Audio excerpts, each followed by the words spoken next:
Здравствуйте, в эфире еженедельная программа «Услышать каждого». Сегодня у нас в гостях победители 16-х молодежных дельфийских игр России в городе Екатеринбурге, Свердловской области в номинации «Театр». Это главный режиссер театра юного зрителя города Кызыла Айлана Леонидовна Чадамба. Здравствуйте. Здравствуйте. И юные артисты театра Баян Бичиол и Настя Забоева. Здравствуйте, ребята. Здравствуйте. В первую очередь хочу вас поздравить с золотой медалью и, пожалуйста, расскажите нашим телезрителям, какую постановку вы увозили туда? Наш спектакль называется «Мой друг Золотой олень». Это по мифам и легендам тот же. Почему мой друг именно олень? Потому что для тоджинцев священным животным все-таки считается олень. Он же друг и он же хозяин тайги. О чем постановка? Постановка о том, что все-таки к нам олени пришли с небес. Именно олени могли помочь человеку. И если божественное начало силы, там мудрец неба подарил меч охотнику тот же, то он должен исполнить какой-то долг, а именно спасти озеро Азас. А озеро Азас – это в переводе глотка дьявола, аз и ас, то есть глотка чертей или дьявола. И оно потом превращается в прекрасное вот это озеро, которое сейчас современники видят. Как долго готовились? Вообще-то долго. Дело в том, что вначале мы написали, потом как бы придумали, потом мы вошли как грант Шалбана Валерьевича, грант правительства, там тоже победили. И потом уже приступили к работе. Ну вот сколько времени прошло? Сколько лет, может быть? Ну, года 2-3 уже есть. То есть вы на Дельфийские игры уже поехали с готовой постановкой? Обязательно. Там условия такие, что постановка не должна быть премьерной, постановка уже должна быть оценена критиками, зрителями и где-то участвовать в каких-то конкурсах и фестивалях. То есть за плечами должны быть какие-то заслуги. Сколько всего ребят, актеров из Тувы принимало участие в этом спектакле и какой возраст? Опять-таки по правилам Дельфийских игр самое большое количество должно быть 25. Из них 20 детей должно быть. Не больше, поэтому мы так и подобрали. У нас, в принципе, поехало бы 20 детей и 5 взрослых сопровождающих. Один не смог поехать, поэтому 19 детей и 4 взрослых. Нас было в делегации 24 человека. Это достаточно большая группа.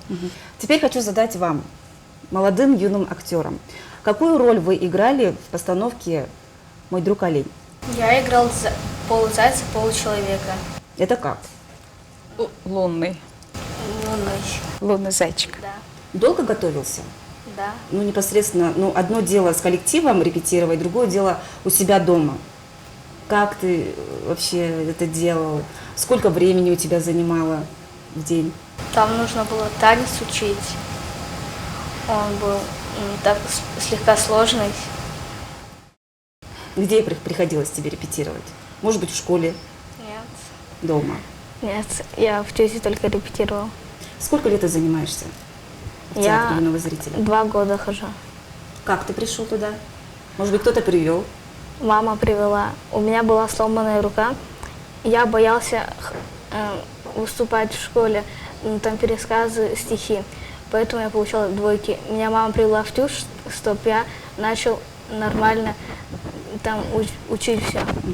Ну вот 2 года прошло. Как ты считаешь, у тебя получилось? Да. Переборол, то есть, страх публики? Да. Настя, ты как пришла? Ну, я первый раз сходила с классом на выступление, это как раз были новогодние утренники. Это было очень давно, я училась еще в начальных классах. Ну, и я помню, мне очень понравилось, как ребята выступали. И потом мы решили с родителями, что нужно меня туда сводить и как-то попробовать так же. И сколько лет ты уже в роли актрисы? Я уже лет 8-9.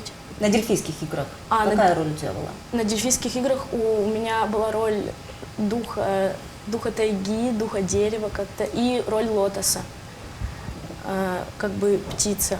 Я пела. А трудно ли вот из обычной, скажем, жизни перевоплотиться вот в роль духа? Как ты себя настраивала? Наверное, трудно. Тут как бы нужна какая-то пластика, не как в обычной жизни, как-то вот так все, чтобы красиво было. Настя, если Баян говорит, что с приходом в театр юного зрителя он переборол свой страх перед публикой, то ты чему научилась? Я, наверное, тоже научилась как бы не бояться сцены, потому что так как я, когда первый раз пришла в театр, как-то тоже такая была боязнь, я была скованная. Может быть, даже сейчас это осталось все еще, но уже как-то я более раскрепощенно веду себя на сцене и как-то уже привыкла к публике, и сейчас как-то лучше стало. Ребята, как вы вообще совмещаете театр и учебу? И тем более вот выступления, там, поездки куда-то, Да. какие-то конкурсы. Родители вас поддерживают, главные учителя? Да. Да, поддерживают, конечно. Ну, как-то иногда, конечно, из-за учебы могут и не отпустить, что вроде как мешает. А с другой стороны, ну, как бы это же хорошо. Ну, надо пользоваться моментом, когда есть возможность. Айлана Леонидовна, Правильно. какое самое главное правило? Да, и правило такое у нас, чтобы они в школе учились очень хорошо, чтобы не было никогда у нас проблем на освобождение. А освобождение у нас очень часто. То нужно будет выступать на празднике, либо выступать у себя в театре юного зрителя, вот, а потом гастроли, участие в фестивалях, конкурсах. И поэтому они обязаны учиться хорошо. Просто вот. И мои все учатся, в принципе-то, хорошо на самом деле. Расскажите теперь о Дельфийских играх непосредственно. Какие цели и задачи у этого конкурса? Вы знаете, Дельфийские игры, мы же второй раз ездим. Значит, в 2006 году Дельфийские игры были в Красноярске, и мы получили серебро. Хотя там была у нас тогда министром Зоя Баировна Самдан, она сказала, что думали отдать золото нам, Туве. Но так как мой однокурсник выставил студентов театрального вуза, у них была эта дипломная работа, они просто как профессионалы вышли, мы тогда сразу идем как бы на серебро. И вот председатель жюри предложила: в следующий раз приезжайте за золотом. Это, говорит, будет Ярославль. Мы дали согласие. Насколько часто проводится вот этот вот конкурс? Тогда было раз в 2 года, сейчас каждый год, по-моему, каждый год. Ярославль мы не смогли поехать, нас не отправило Министерство культуры. И этот путь у нас продлился в 11 лет. Понимаете, в это время уже выросли поколения, они поступили в институты. И сейчас вот с этими новым составом мы через 11 лет поехали уже в Екатеринбург. Видимо, судьба. И очень рады мои все те, которые когда-то играли, выступали и получили серебро. Они рады, что мы все-таки достигли и золото получили. Сколько всего было участников, сколько регионов участвовало? И в вашу номинацию сколько было конкурсантов, команд? А там они же отбирают. Вначале мы посылаем видеоролики, жюри уже просматривает, комиссия тоже просматривает. И, допустим, как мне по телефону сказали, из 120 театров, которые подали, они просмотрели 120, и мы вошли в лучшую 9. Шорт-лист, можно сказать, да, другими словами? Да, вот мы вошли. И теперь мы должны были в нашей номинации среди 9 театров как-то себя показать. А Вот. всего сколько было участников на играх? Всего около 2000, 2500 с чем-то. Очень много. Масштабы Дельфийских игр нынче превзошли себя, потому что они были объединены с такими, как Дельфийские игры СНГ и Евразийские, и вот 16-е молодежные Дельфийские. И все это в одно время, в одном городе, и мы все там вместе варились. Значит, конкурсантов увеличилось ровно в 3 раза, получается. Ничего себе. Да, ничего себе. Так, я теперь хочу спросить у ребят. Вот, когда вы узнали, что вы получили золото, расскажите о ваших эмоциях. Ну, сразу это, конечно, радость. Как-то даже в то же время страх. Как-то показалось, что это вроде как и не мы, но как-то не поверила сразу. А потом так прям радостно стало. Кому в первую очередь позвонила? Я в первую С очередь радостной позвонила вестью. папе. Да, а потом маме. Тоже, конечно, очень были рады, тоже сначала как-то не поверили, что мы победили. И вот. Баян, твоя версия. Я очень волновался. Думала, мы не получим золото, потому что у нас было много косяков. Но мы получили золото. Нам в конце говорили «молодцы, молодцы». Потом закрыли занавес, и мы там начали кричать. От радости. Да. Мгм. Вот сколько времени прошло, вот это вот томительное ожидание, когда вот огласили итоги конкурса? Когда огласили уже окончательный, Да, да? окончательное. Вот сколько вы ждали вот этого вот момента и услышали, что вы получили золото? А очень даже недолго. Понимаете, мы только еще варились в эйфории.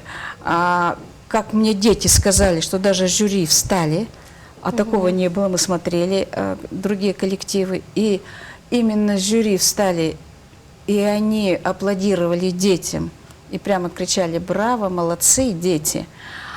Дети стояли на сцене, и они видели своими глазами, что если их приветствует так жюри, то это вот они себе потом там занавес закрыли, они там устроили себе, да, вот вакханалию такую.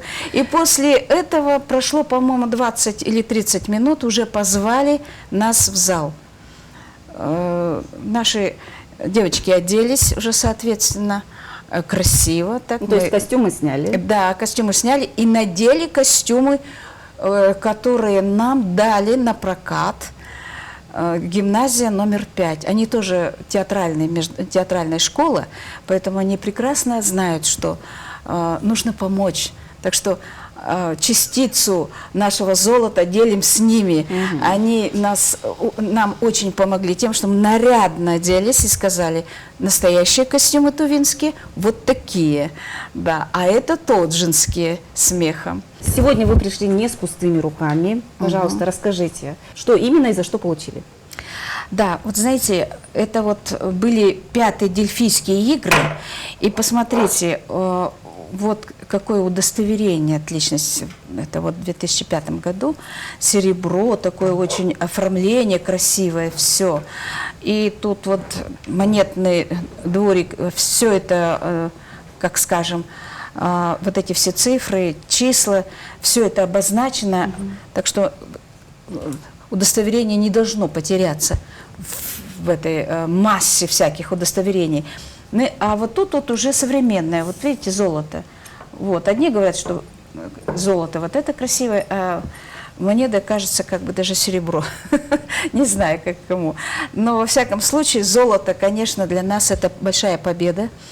Мы к нему долго шли. И когда объявили, дети немножечко, или, может быть, нынче молодежь такая пошла, она более сдержанная. А преподаватели, вот как раз преподаватели, они плакали. А у Артыша Олеговича, у него рука тряслась, он хотел заснять, он не мог, понимаете, у него рука трясется, он собирается это. А я сразу побежала на сцену, почему-то никто меня и не звал, а я побежала. Я побежала на сцену, дети за мной, и им начали раздавать, так сказать, вот эти золотые медали. То есть это была по-настоящему победа театра юного зрителя. Дальнейшие какие планы? Все, дельфийские мы игры уже все взяли. Дальше мы куда должны будете? поехать. Мы вошли в состав сборной России и должны ехать на международные дельфийские игры. Кто оценивал работы? Состав жюри? Состав жюри был очень компетентен. Это были профессора, преподаватели театральных вузов Екатеринбурга, Новосибирска. И председателем жюри был из Москвы режиссер. И сказали мне, что это был режиссер Мхатовского имени Чехова. Есть же Горький, а есть Чеховский. Так вот, он потом подошел ко мне и сказал, а у вас театр профессиональный, вы платите детям? Я говорю, как? Это не профессионально, это любительский, это дети. Мы не платим, я сказала. А вот вы должны им платить, потому что они работают профессионально. И есть такие детские театры, но они, говорят, профессиональные. Вот И так что вы называется. решили? Похоже, надо платить детям. Вот так. А я напомню, что сегодня у нас в гостях были победители 16-х молодежных дельфийских игр России в городе Екатеринбурге в номинации «Театр», главный режиссер театра юного зрителя города Кызыла Айлана Леонидовна Чадамба. Спасибо, что пришли. И юные артисты театра Баян Бичиол и Настя Забоева. А я прощаюсь с вами до следующей недели.